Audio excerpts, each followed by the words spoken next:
Sean todos ustedes bienvenidos a una clase más del curso de biología.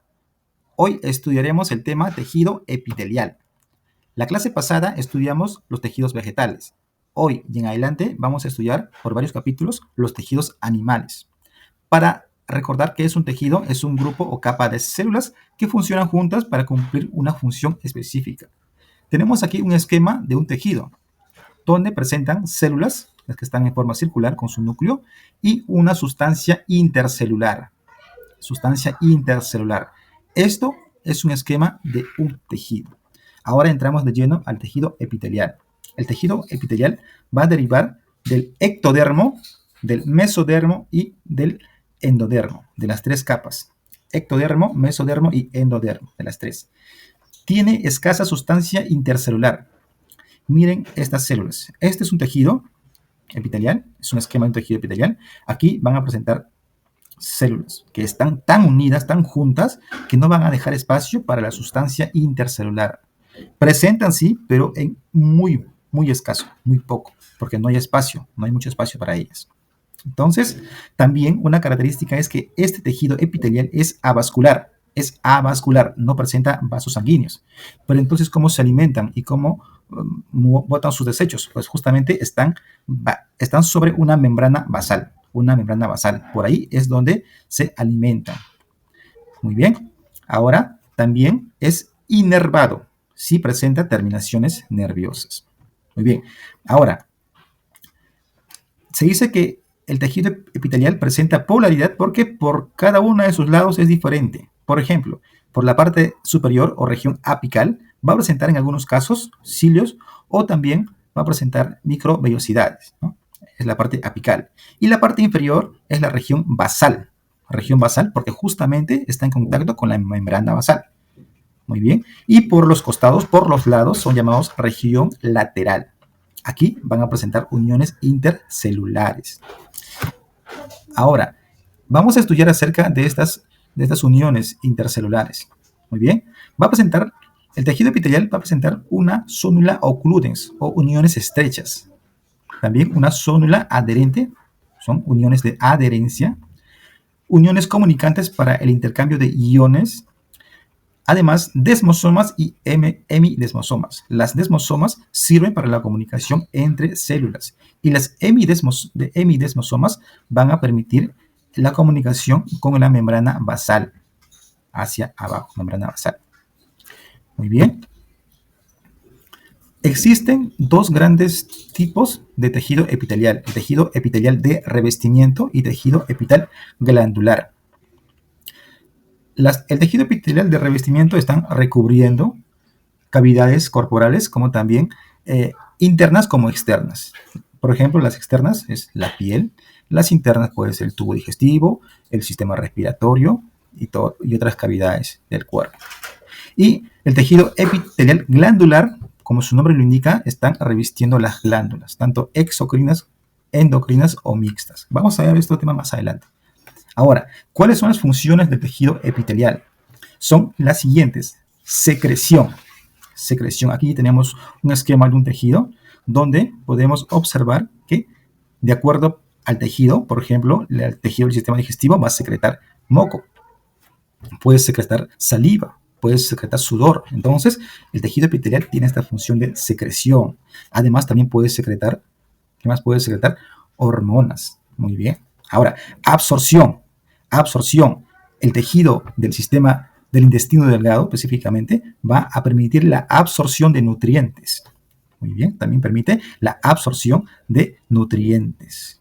Transporte. El transporte, como por ejemplo las células o el tejido epitelial de las vías respiratorias, de los alveolos, de la cápsula de Bowman, que va a permitir el transporte tanto de nutrientes como de otro tipo de moléculas como el agua. ¿Ya? Y también recordemos que los cilios de algunos tejidos va a permitir el transporte del óvulo, por ejemplo. Transporte del óvulo por medio de los cilios. ¿Ya? Esa es una función más del tejido epitelial. Además, permite la protección mecánica. La piel está conformado, es un tejido que presenta tejido epitelial y va a servir para proteger los órganos internos o también órganos subyacentes. En las cavidades corporales internas también va a permitir la protección mecánica. Como por ejemplo el de las bacterias, ¿no? En la piel y revestimientos internos, las bacterias van a querer ingresar y esta capa, este tejido epitelial, las va a evitar y de esta manera va a servir de protección mecánica. Muy bien. Además de función receptora. Función receptora porque va a ser una capa que va a permitir o denegar el acceso. Permitir o denegar el acceso. Muy bien. Ahora pasamos al tejido epitelial de revestimiento. La clasificación del tejido epitelial de revestimiento es de dos formas, ¿ya? La primera forma es a través de la forma de la célula. Es decir, pueden ser planas cuando presenta unas células aplanadas. Pueden ser cúbicas cuando las células que componen el tejido son de forma cúbica, como de un cubo. O pueden ser cilíndricas si la forma de las células son de forma cilíndrica, ¿no? Es más alto que ancho. Ahora, la otra clasificación es por el número de capas o por el número de estratos celulares. Pueden ser simples o pueden ser estratificados. Simples o estratificados. Por ejemplo, aquí observamos un tejido que es estratificado. Tiene varias capas.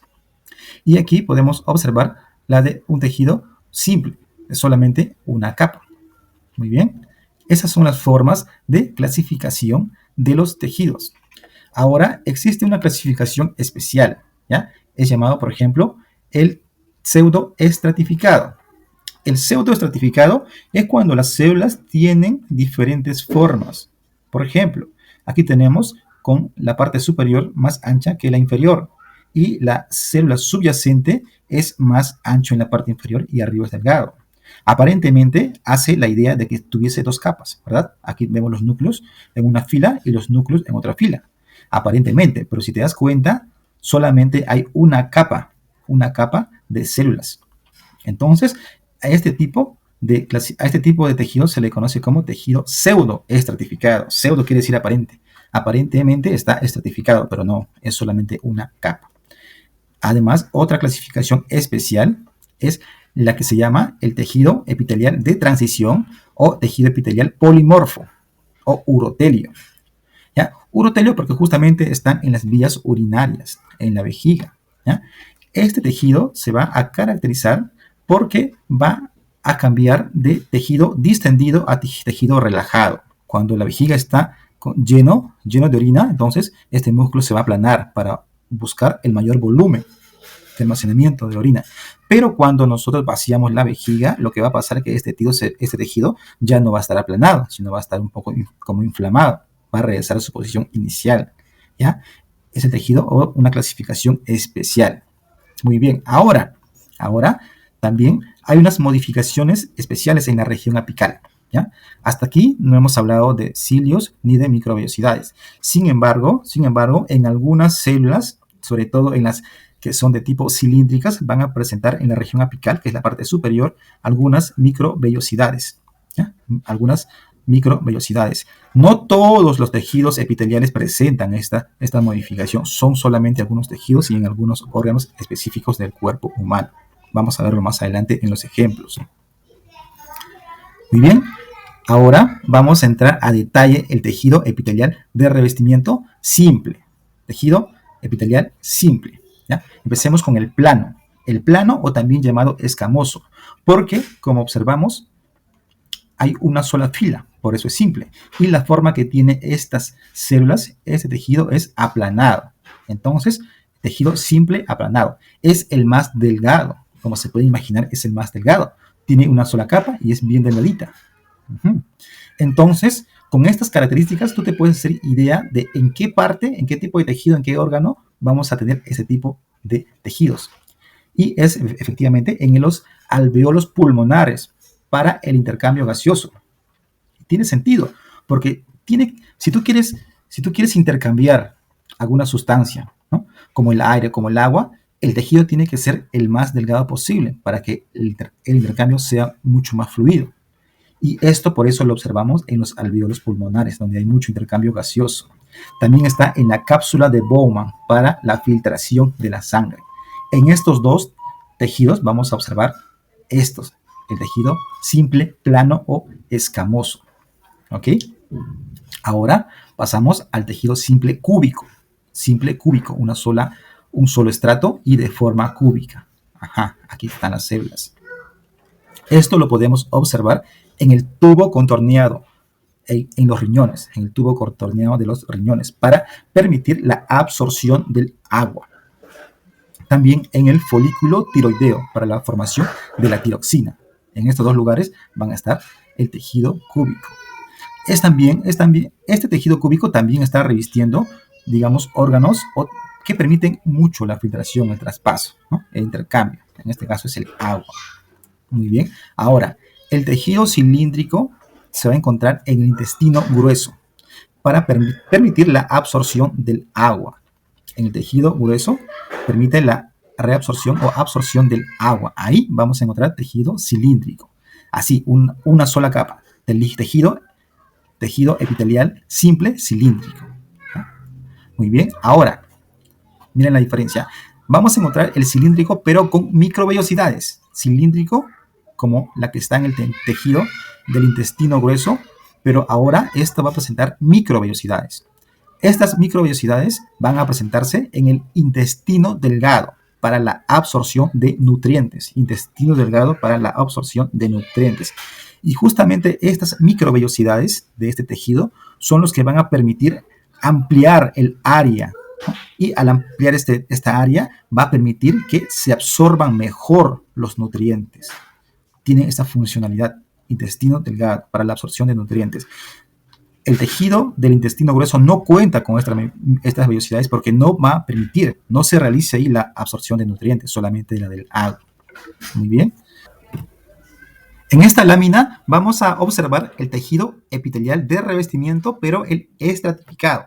Eso quiere decir que este tejido va a presentar varias capas, varios estratos, ¿ya?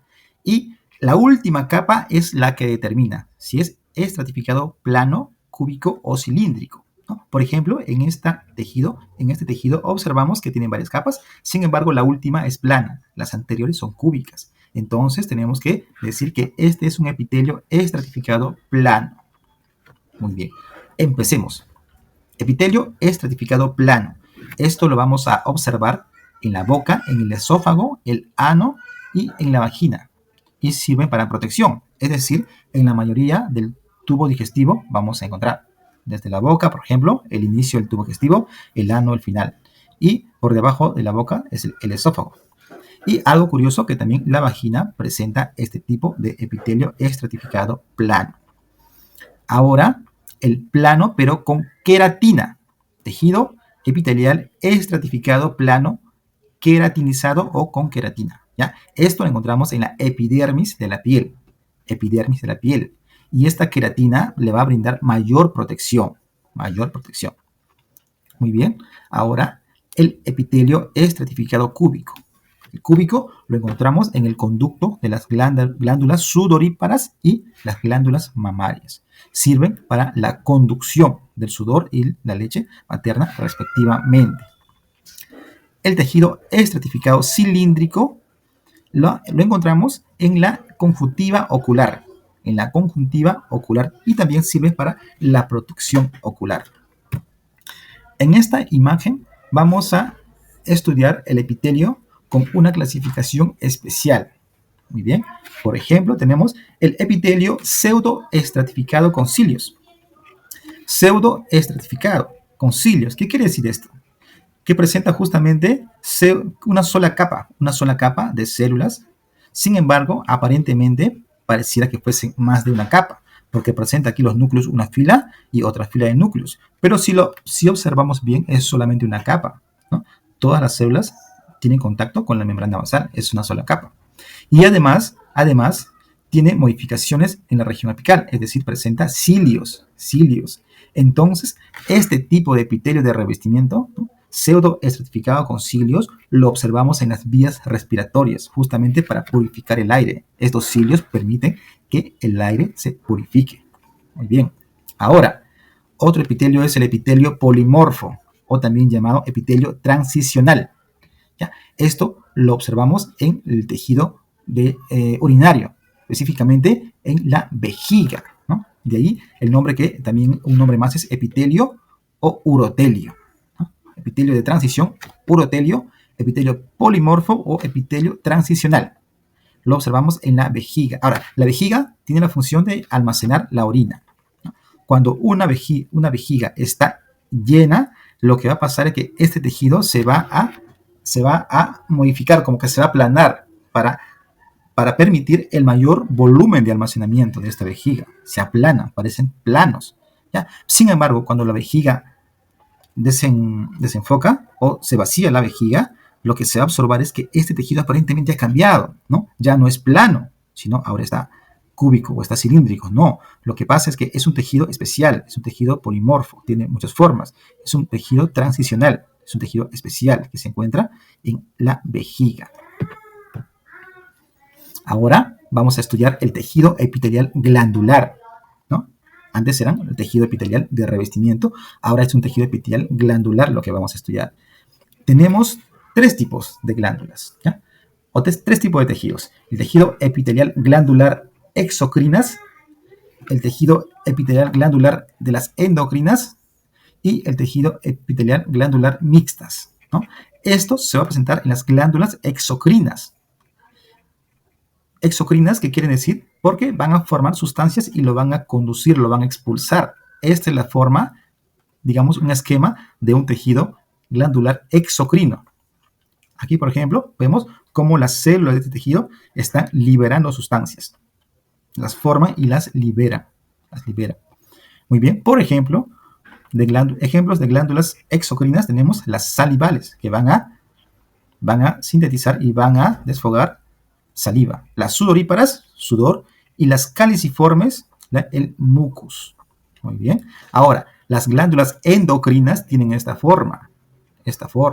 No van a expulsar sustancias, lo que van a hacer es formar hormonas y no las expulsan, no las botamos como el sudor, no la botamos como la saliva.